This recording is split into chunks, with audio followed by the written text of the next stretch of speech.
తెలంగాణ భవన్లో ఇటు కేసీఆర్ అధ్యక్షతన బీఆర్ఎస్ ఎల్పీ సమావేశం జరగబోతుంది. తెలంగాణ భవన్కు చేరుకున్నారు ఇటు కేటీఆర్ అలాగే హరీష్ రావు. మీటింగ్ తర్వాత సాయంత్రం 6 గంటలకి కేసీఆర్ ఒక ప్రెస్ మీట్ని కూడా పెట్టబోతున్నారు. కేసీఆర్ ఏం మాట్లాడతారనే దానిపై ప్రస్తుతానికి ఉత్కంఠమైతే నెలకొంది. ఇటు బీఆర్ఎస్ మీద కవిత చేసిన సెన్సేషనల్ కామెంట్స్, బీఆర్ఎస్కి సంబంధించిన నాయకులపై చేసిన సెన్సేషనల్ కామెంట్స్పై కేసీఆర్ మాట్లాడే అవకాశం కూడా ఉన్నట్టు తెలుస్తుంది. అలాగే ఇటు డిఫెక్షన్ ఎమ్మెల్యేస్, జంపింగ్ ఎమ్మెల్యేస్ విషయంలో కూడా మరి స్పీకర్ తీసుకున్న డెసిషన్, వీటన్నిటి గురించి కూడా డిస్కస్ చేసే అవకాశం ఉన్నట్టు తెలుస్తుంది. అలాగే భవిష్యత్తులో ఎలాంటి అంశాలపై ఆయన ఎలాంటి అంశాలను డిస్కస్ చేయాలి, ఎలాంటి అంశాలను చేపట్టాలి యాక్టివ్ పాలిటిక్స్కి వచ్చిన తర్వాత, ఇటు నీళ్లు 2.0 సాగునీటికి సంబంధించి, ఇటు కృష్ణా గోదావరి జలాలకు సంబంధించి కావచ్చు, అలాగే ఇటు ఎంపీటీసీ జెడ్పీటీసీ ఎన్నికలను ఉద్దేశించి ఆయన బీఆర్ఎస్ ఎల్పీకి సంబంధించిన నాయకులందరితో మాట్లాడే అవకాశం ఉంది. బీఆర్ఎస్ ఎల్పీ అలాగే ఎగ్జిక్యూటివ్ కమిటీ అని చెప్పుకోవచ్చు. మొత్తం మీద 400 మంది నాయకులు దీంట్లో పాల్గొనబోతున్నారు. అలాగే అసెంబ్లీ సమావేశాలు, వీటిపై కూడా ఇటు కేసీఆర్ దిశానిర్దేశాలు ఇవ్వబోతున్నారా? ఒక రకంగా 2 సంవత్సరాల తర్వాత, ఆల్మోస్ట్ 2 ఇయర్స్ తర్వాత ఇప్పుడు కేసీఆర్ యాక్టివ్ పాలిటిక్స్లోకి దిగబోతున్నారా? యాక్టివ్గా ఉండబోతున్నారా? ఏం చేయబోతున్నారు? ఎలాంటి అంశాలు డిస్కస్ చేయబోతున్నారు? ప్రస్తుతానికి తెలంగాణ భవన్ దగ్గర ఎలాంటి సిచ్యువేషన్, అట్మాస్ఫియర్ ఉందో ఒకసారి తెలుసుకునే ప్రయత్నం చేద్దాం. మా ప్రతినిధి మధు ఉన్నారు, మధుతో మాట్లాడి తెలుసుకునే ప్రయత్నం చేద్దాం. మధు, చెప్పండి, ఎలా ఉంది వాతావరణం ప్రస్తుతానికి తెలంగాణ భవన్ దగ్గర? ఎగ్జాక్ట్లీ కొద్దిసేపట్లోనే కేసీఆర్ రీచ్ కానున్నారు. చాలా సుదీర్ఘ సమయం తర్వాత, దాదాపు 10 నెలల తర్వాత కేసీఆర్ భవన్కి రానుండడం, సమావేశం ఏర్పాటు చేయడం, ఎమ్మెల్యేలతో, తర్వాత రాష్ట్ర కార్యవర్గంతో భేటీ కావడం, దాని తర్వాత మీడియా సమావేశం నిర్వహించడానికి ఏర్పాట్లు చేయడంతో పెద్ద ఎత్తున కాస్త పొలిటికల్ సర్కిల్లో చర్చ జరుగుతుంది. ప్రస్తుతం మనం BRS party office, state head office దగ్గర ఉన్నాం. పొలిటికల్ పార్టీ ఆఫీస్ దగ్గర కొద్దిసేపట్లో రీచ్ అవ్వనున్నారు. దీనికి సంబంధించిన ఏర్పాట్లు దాదాపు కంప్లీట్ అయ్యాయి. 400 మందికి లోపల చైర్స్ ఏర్పాటు చేశారు. 400 మంది కేవలం అనుమతి ఉన్నటువంటి వారే హాజరవుతారు. ప్రస్తుత ఎమ్మెల్యేలు, ఎమ్మెల్సీలు, రాజ్యసభ సభ్యులు, మాజీ ఎంపీలు, మాజీ ఎమ్మెల్యేలు వీళ్ళంతా కూడా హాజరవడానికి సంబంధించినటువంటి పూర్తి స్థాయి ఏర్పాట్లు చేస్తారు. చూసా ఉన్నాం భవన్ దగ్గర ఉన్నటువంటి సిచ్యువేషన్. కేసీఆర్ ప్రధానంగా నీటికి సంబంధించినటువంటి అంశం పైన, జల దోపిడీ జరుగుతుంది కృష్ణా గోదావరికి సంబంధించినటువంటి అంశంలో, ముఖ్యంగా తెలంగాణలో కాంగ్రెస్ అధికారంలోకి వచ్చిన జరుగుతున్నటువంటి అంశాలపైన ఫోకస్ చేయనున్నారు. కేసీఆర్ దిశానిర్దేశం చేయనున్నారు. మొత్తం దీనికి సంబంధించిన ఏర్పాట్లు కంప్లీట్ అయ్యాయి. దీంతోపాటు కొన్ని రాష్ట్ర కార్యవర్గ భేటీ అవుతూ ఉన్నారు కాబట్టి కొన్ని కీలక అంశాలు మాట్లాడేటువంటి అవకాశం ఉంది. ఏ అంశాలు చర్చకు వచ్చే అవకాశం ఉంది? చాలా రోజుల తర్వాత కేసీఆర్ వస్తూ ఉన్నారు. ఈరోజు కేసీఆర్ గారు చాలా రోజుల తర్వాత మా పార్టీ కార్యాలయానికి, తెలంగాణ భవన్కి రాబోతూ ఉన్నాడు. తెలంగాణ భవన్కి కేసీఆర్ గారు రాక కోసం బయట దాదాపుగా తండోపతండాలుగా వేలాది మంది మా పార్టీ నాయకులు, కార్యకర్తలు పెద్ద ఎత్తున కేసీఆర్ గారిని చూడడం కోసం ఇక్కడ వచ్చారు. ఈరోజు ప్రధానంగా పాలమూరు జిల్లాకు జరుగుతున్నటువంటి నీటి పంపకాల మీద, పాలమూరు జిల్లాకు జరుగుతున్నటువంటి నీటి అన్యాయం మీద ఈరోజు కేసీఆర్ గారి నాయకత్వంలో పార్టీ ఎల్పీ లెజిస్లేటివ్ పార్టీ కావచ్చు, పార్టీ రాష్ట్ర కమిటీ కావచ్చు, ఈ రెండు సంయుక్తంగా జరిగేటువంటి కమిటీ కార్యక్రమంలో, మీటింగ్లో పాలమూరు జిల్లా, పాలమూరు రంగారెడ్డి లిఫ్ట్ ఇరిగేషన్ పడావ పెట్టిన ముఖ్యమంత్రి రేవంత్ రెడ్డి గారు. అదేవిధంగా గోదావరి నదీ జలాలని దోచుకెళ్తా ఉన్నటువంటి పక్క రాష్ట్ర ముఖ్యమంత్రి చంద్రబాబు నాయుడు గారికి గురుదక్షిణ ఇవ్వడం కోసం ఈరోజు చూస్తూ ఊరుకున్నటువంటి పరిస్థితి, చేతగాని ముఖ్యమంత్రి ఈరోజు రేవంత్ రెడ్డి గారు. ఈ పాలమూరు బనకచెర్ల పోలవరం బనకచెర్ల ద్వారా కావచ్చు, అదేవిధంగా పాలమూరు రంగారెడ్డి ద్వారా కావచ్చు, తెలంగాణకు అన్యాయం జరుగుతూ ఉంది. 90 టీఎంసీలు ఆ రోజు కేసీఆర్ గారు ప్రతిపాదిస్తే ఈరోజు 45 టీఎంసీలకే ఒప్పుకొని వచ్చినటువంటి పరిస్థితి కూడా ఉంది. కాబట్టి వీటన్ని అంశాల మీద, నీటి పారుదలలో, నీటి రంగాల్లో జరుగుతున్నటువంటి దోపిడీ మీద, తెలంగాణకు జరుగుతున్న అన్యాయం మీద ఈరోజు పెద్ద ఎత్తున చర్యలు ఉంటాయి, నిర్ణయాలు ఉంటాయి. దాని మీద భవిష్యత్తు కార్యాచరణ కేసీఆర్ గారు మాకు మార్గదర్శనం చేస్తారు. చాలా రోజుల తర్వాత కేసీఆర్ భవన్కు వస్తూ ఉన్నారు. బీఆర్ఎస్ ఎల్పీ మీటింగ్, కార్యవర్గ సమావేశం, ఏ అంశాలు చర్చకు వచ్చే అవకాశం ఉంది? ఇప్పటివరకు సెట్ అయినటువంటి ఎజెండా ఏంది? ఏ అంశాలు ఫోకస్ చేస్తారు? తెలంగాణకు అన్యాయం జరిగితే కేసీఆర్ గుండె పరితపిస్తుంది. తెలంగాణలో ఇలా నీటి రంగంలో జరుగుతున్నటువంటి అన్యాయం ఏదైతే ఉందో డెఫినెట్గా కేసీఆర్ లాంటి గుండె సపోర్ట్ చేయకపోతే ఎవరు సపోర్ట్ చేస్తారు?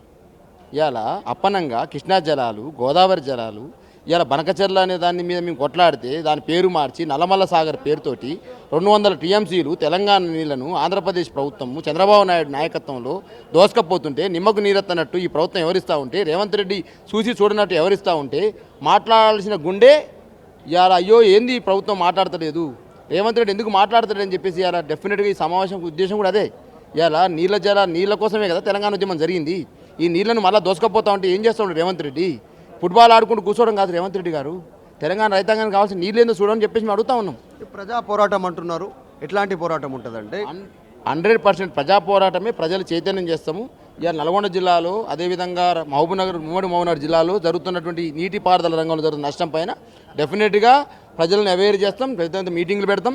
ఇవాళ గ్రామ పంచాయతీ ఎలక్షన్లో దిమ్మ తిరిగే షాక్ ఇచ్చారు కదా ప్రజలు. కాబట్టి ఇవాళ కాంగ్రెస్ పార్టీ ప్రభుత్వం చేస్తున్నటువంటి 6 గ్యారంటీల అమలు విఫలాలు, అదేవిధంగా ప్రభుత్వం నీటి రంగంలో చేస్తున్నటువంటి ఏదైతే అన్యాయం, ఎన్ని అంశాల మీద కేసీఆర్ గారు పార్టీ వర్గాలకు దిశానిర్దేశం చేస్తాడు. ఇవాళ ఎక్కడ అన్యాయం జరిగితే కేసీఆర్ గుండె అక్కడ కొట్టుకుంటుంది. తెలంగాణకు అన్యాయం చేయాలని చూస్తే కేసీఆర్ గుండె ఊరుకోదు. స్వామిగౌడ్ గారు ఏం చెప్తారు? ఆఫ్టర్ చాలా గ్యాప్ తర్వాత కేసీఆర్ ప్రజల ముందుకు వస్తుంది, దాదాపు 10 months 10 నెలల తర్వాత. ప్రత్యేకించి ఇది గ్యాప్ అనడానికి లేదు. ప్రజాస్వామ్యంలో తెలంగాణ ప్రజలంతా కూడా 10 సంవత్సరాలు కేసీఆర్కి అవకాశం ఇచ్చాం, రేవంత్ రెడ్డి ఇంకా బాగా చేస్తానని చెప్తా ఉన్నాడు. కాబట్టి ఒక అవకాశం ఇస్తాం కాంగ్రెస్ కన్నా ఉద్దేశంతో అటు రాహుల్ గాంధీ గారు వచ్చారు, సిద్ధరామయ్య గారు వచ్చారు, ఇంతమంది కాంగ్రెస్ పార్టీ పెద్ద మనుషులు వచ్చారు. కాబట్టి ఒక అవకాశం ఇస్తామని తెలంగాణ ప్రజానీకం అంతా కూడా ఒక అవకాశం ఇచ్చింది. ఆ అవకాశం ఇచ్చిన తర్వాత నడిచేటోని కాళ్ళల్లో కట్టెలు పెట్టవద్దు, మనం ఒక 2 సంవత్సరాల అవకాశం ఇవ్వాలని చెప్పి కేసీఆర్ భావించి వారికి సమయం ఇచ్చారు. ఆ సమయంలో మీరు ఇచ్చినటువంటి ఏ హామీలు నెరవేర్చారో ఒకసారి ఓపెన్గా ప్రజలకు చెప్పాల్సిన అవసరం ఉంది. మీరు ఇచ్చినటువంటి హామీలు తులం బంగారం, కాలేజ్ పిల్లలకు స్కూటర్లు, 42% బీసీ అన్నలకు రిజర్వేషను, ఉద్యోగుల పిఆర్సీ, ఇవన్నీ కూడా మీరు ఇచ్చినటువంటి హామీలు. ఈ హామీలు దగ్గర పడి ఒత్తిడి పెరిగినా కొద్దిగా మీరు చెప్పినటువంటిది ఏమన్నది, బడ్జెట్ అవగాహన లేకపోవడం వల్ల తొందరపడి అవన్నీ ఇచ్చాం, కొద్దిగా నిదానంగా చేసుకుంటూ పోతాం అన్నారు. మరి ఇప్పుడు 4th సిటీ కడుతున్నాం అంటారు. ఏ బడ్జెట్ అవగాహనతో కడుతున్నారు?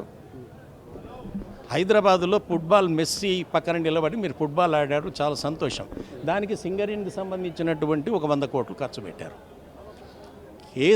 కేటీఆర్ గారు రేసులు పెట్టి హైదరాబాద్ నగరాన్ని ప్రపంచం పక్కన నిలబెట్టాలని చేసిన ప్రయత్నాన్ని అవినీతిపయంగా చూశారు.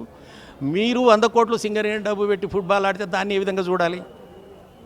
అది ఈ తెలంగాణకు ఏం జరిగినట్టు? మీ 100 కోట్లలో ఒక 50 కోట్లు పెట్టి ఫుట్బాల్ గ్రౌండ్లు ఏర్పాటు చేయండి, విశ్వవిద్యాలయాల్లో పిల్లలకు ఫుట్బాల్ ఇప్పియండి, వాళ్ళతో ఆట నేర్పించండి. మేము వద్దని లేదే. కానీ మీరు ఇప్పుడు కాంగ్రెస్ ప్రభుత్వానికి సమయం మీరు అన్నట్టు గడువు అయిపోయిందా? 2 years చూసిరు, 2 years తర్వాత ఇక క్షేత్రస్థాయిలోకి ప్రజా పోరాటం అంటారు. కేసీఆర్ ఇచ్చినటువంటి మెసేజ్, ఆయన మొన్న ఇచ్చినటువంటి మెసేజ్లో క్షేత్రస్థాయిలో ప్రజా పోరాటం నిర్వహిస్తామనేటువంటిది. తప్పకుండా ఈరోజు వారు తన నాయకత్వం, తన నాయకులందరికీ కూడా దిశానిర్దేశం చేయబోతున్నారు. మరొక తెలంగాణ ఉద్యమం రూపంలో ఉద్యమాన్ని నిర్మాణం చేయాల్సినటువంటి అవసరం ఉంది. అది దేనికోసం అంటే, గతంలో తెలంగాణ రాష్ట్రం వచ్చినాక కేంద్ర ప్రభుత్వం నుంచి తీసుకున్నటువంటి వాటర్ కమిషన్ దగ్గర తీసుకున్నటువంటి 91% ఏదైతే మనం తీసుకున్నామో ఆ నీరు 41కు తగ్గింది. దానివల్ల తెలంగాణ భవిష్యత్తులో నష్టపోయే విధానాన్ని ప్రజలకు వివరించి అదొక ఉద్యమంగా తీసుకురావాలనే ఉద్దేశంతో కేసీఆర్ గారు బహుశా ఈరోజు మాట్లాడతారు. దాంతో హైదరాబాద్ నగరాన్ని యూటీ చేస్తామని ఉర్రూతలు ఊగిపోతున్నటువంటి వారికి కూడా తగిన సమాధానం చెప్పడం కోసం యూటీ అంటే ఏంది, యూటీ ఏం చేస్తారు, ఎక్కడి దాకా తీసుకుంటారు, హైదరాబాద్ నగరాన్ని యూటీ చేస్తే యూటీలో ఉన్నోనికి మంచినీళ్ళు ఎడికెళ్ళి రావాలి, ఇవన్నీ కూడా చర్చకు రాబోతున్నాయి. కాబట్టి వెయిట్ అండ్ సీ, చూద్దాం వారు ఏం చెప్తారో దాన్ని బట్టి ఉంటుంది. కొద్దిసేపట్లోనే రీచ్ అవుతున్నాం. బయట ఎట్లా ఉంది సిచ్యువేషన్ ఒకసారి చూసే ప్రయత్నం చేద్దాం. పెద్ద ఎత్తున భారీగా స్వాగతానికి సంబంధించినటువంటి ఫ్లెక్సీలు ఏర్పాటు చేస్తారు, భారీగా కార్యకర్తలు ఉన్నారు. కాకపోతే రీజన్ ఏంటంటే కేవలం ఇది బీఆర్ఎస్ ఎల్పీ ప్లస్ రాష్ట్ర కార్యవర్గ సమావేశం కాబట్టి అనుమతి ఉన్నటువంటి వారికి మాత్రమే లోపల చైర్స్ వేశారు, నేమ్ ప్లేట్స్ ఫిక్స్ చేశారు. కేసీఆర్ సమావేశానికి సంబంధించి వారికి మాత్రమే అనుమతి ఉంది. మొత్తం 400 మందికి సంబంధించినటువంటి విషయం పైన 400 మందికి మాత్రమే అనుమతి ఉంది. వారిని మాత్రమే అనుమతిస్తున్నటువంటి సిచ్యువేషన్ ఇది. బయట సిచ్యువేషన్ బయట ఉన్నటువంటి పరిస్థితి, కార్యకర్తలు నాయకులు ఎదురు చూస్తూ ఉన్నారు. బీఆర్ఎస్ పార్టీ ఆఫీసు బయట సిచ్యువేషన్ ఇది. సో చాలామంది కేసీఆర్ని చాలా రోజులు అవుతుంది చూడక అనేటువంటి డైరెక్ట్గా చూద్దామని వచ్చినటువంటి వాళ్ళు కొద్దిమంది ఉంటే, కొద్దిమంది లోపలికి వెళ్ళడానికి ప్రయత్నం చేస్తూ ఉన్నటువంటి పరిస్థితి. బీఆర్ఎస్ పార్టీ ఎమ్మెల్యే ఉన్నారు, లోపలికి వెళ్తూ ఉన్నటువంటి పరిస్థితి. అన్న, కేసీఆర్ చాలా రోజుల తర్వాత వస్తూ ఉన్నారు, ఏం చెప్తారు? ఏదన్నా కేసీఆర్ చాలా రోజుల తర్వాత వస్తూ ఉన్నారు, భవన్కి వస్తూ ఉన్నారు. చూస్తారు కదా, కొద్దిసేపు అయినా తెలుస్తుంది కదా, సారే చెప్తాడు కొద్దిసేపు అయినాక అంత మంచి జరుగుతుంది. కార్యకర్తలు ఊపి చూస్తున్నారు కదా, అదే జరుగుతుంది. ఏది జరుగుతుంది చూస్తున్నారు అదే జరుగుతుంది. కొంతమంది కార్యకర్తలు ఉన్నారు, వాళ్ళతో మాట్లాడిద్దాం. చాలా మంది ఈగర్లీ వెయిట్ చేస్తూ ఉన్నారు. చాలా రోజుల తర్వాత కారాల తర్వాత కేసీఆర్ వస్తూ ఉన్నారు కదా, ఇంతమంది గ్యాదర్ అయ్యారు, ఏం చెప్తారు? చాలా అద్భుతమైన వాతావరణము. మళ్ళీ మాకు చాలా గట్టి లెవెల్లో దిశానిర్దేశం చేస్తున్నారు. ఖచ్చితంగా ఇది ఒక నూతన ఉత్తేజంతో మళ్ళీ మనం పనిచేస్తాం. రాబోయే ఎన్నికల్లో కేసీఆర్ గారు మాకు దిశానిర్దేశం చేసిన ముందుకెళ్తాం. మేము కూడా చాలా ఆతృతతో ఎదురు చూస్తున్నాం. సార్ మాకు ఎట్లాంటి గైడ్లైన్స్ ఇస్తున్నారని చెప్పేసి we are all equipped for that. So నా ఎమ్మెల్యేలు ఒక్కొక్కరు రీచ్ అవుతా ఉన్నారు. అనుమతి ఉన్నటువంటి ఎమ్మెల్యేలు, ఎమ్మెల్సీలు, మాజీ ఎంపీలు, మాజీ ఎమ్మెల్యేలు, తర్వాత మాజీ రాజ్యసభ సభ్యులు, వీళ్ళంతా ఒక్కొక్కరు భవన్కి రీచ్ అవుతా ఉన్నారు. ఇప్పటికే దాదాపు హాల్లో చాలామందికి ఏర్పాట్లు జరిగిపోయాయి, ఆల్రెడీ లోపల ఉన్నారు. ఇంకా కొద్దిమంది ఇప్పుడిప్పుడే రీచ్ అవుతున్నారు. కేసీఆర్ రెడీగా ఉన్నారు. ఆల్రెడీ కేటీఆర్, హరీష్ రావు ఆల్రెడీ లోపలికి రీచ్ అయినటువంటి పరిస్థితి ఉంది. పెద్ద ఎత్తున ఎమ్మెల్యేలు రీచ్ అవుతున్నటువంటి సిచ్యువేషన్ భారీ ఎత్తున. ఇది బీఆర్ఎస్ పార్టీ ఆఫీస్ దగ్గర ఉన్నటువంటి సిచ్యువేషన్. ఏం చెప్తారు? కేసీఆర్ వస్తూ ఉన్నారు, ఏం చెప్తారు? ఇప్పుడు మెస్సీతో ఫుట్బాల్ ఆడింది రేవంత్ రెడ్డి ఫుట్బాల్ ఆడడానికి కేసీఆర్ గారు వస్తారు. రాష్ట్రంలో 24 ఏళ్ల కాలంలో రైతులు ఆగమాగం అయిపోతే కూడా పడుచుకునే ప్రభుత్వానికి బుద్ధి చెప్పడానికి కేసీఆర్ గారు తెలంగాణ భవన్ రాబోతూ చూస్తూనే ఉన్నారు. మాజీ ఎమ్మెల్యే జీవన్ రెడ్డి గారు ఉన్నారు. అన్న ఒకరు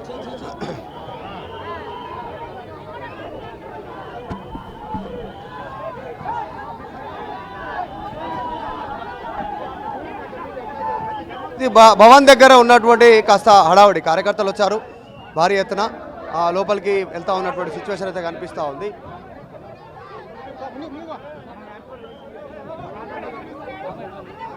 కౌశిక్ రెడ్డి గారు ఏం చెప్తారు?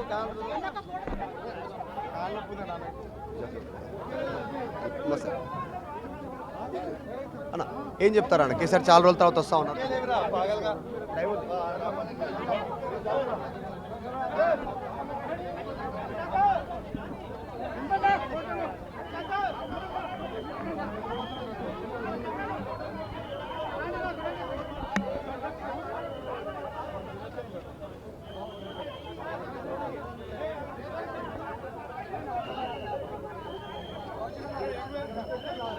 ఇది భవన్ దగ్గర ఉన్నటువంటి సిచ్యువేషన్. పెద్ద ఎత్తున ఎగ్జాక్ట్లీ కొన్ని నిమిషాల వ్యవధిలోనే కేసీఆర్ రీచ్ గారు ఉన్నారు, భవన్కి రీచ్ అవుతున్నారు. దాదాపు ఎమ్మెల్యేలు, ఎమ్మెల్సీలు అంతా రీచ్ అయినారు.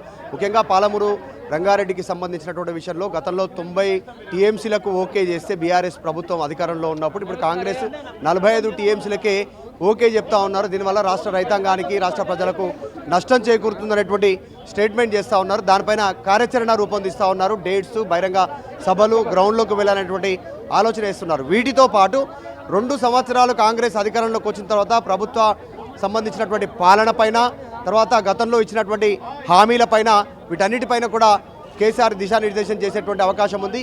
ఇక్కడ నుంచి హనీమూన్ పీరియడ్ కంప్లీట్ అయిపోయింది కాంగ్రెస్ ప్రభుత్వానికి తెలంగాణలో. ఇక్కడ నుంచి క్షేత్రస్థాయిలో కార్యాచరణ సిద్ధం చేస్తున్నట్టుగా తెలుస్తూ ఉంది. జస్ట్ కొన్ని నిమిషాల వ్యవధిలోనే కేసీఆర్ బీఆర్ఎస్ పార్టీ ఆఫీస్ భవన్కి చేరుకోనున్నారు. Kalyan right Madhu, defection MLAs గురించి కూడా చర్చించే అవకాశం ఏమైనా ఉందా? ఇటు బీఆర్ఎస్లోనే ఉన్నామంటూ ఇటు కామెంట్ చేస్తున్న కడియం శ్రీహరి కావచ్చు, మిగతా ఎమ్మెల్యేస్ దాదాపు 10 మంది ఉన్నారు. 10 మంది కూడా వాటి గురించి కూడా చర్చించే అవకాశం ఏమైనా ఉందా?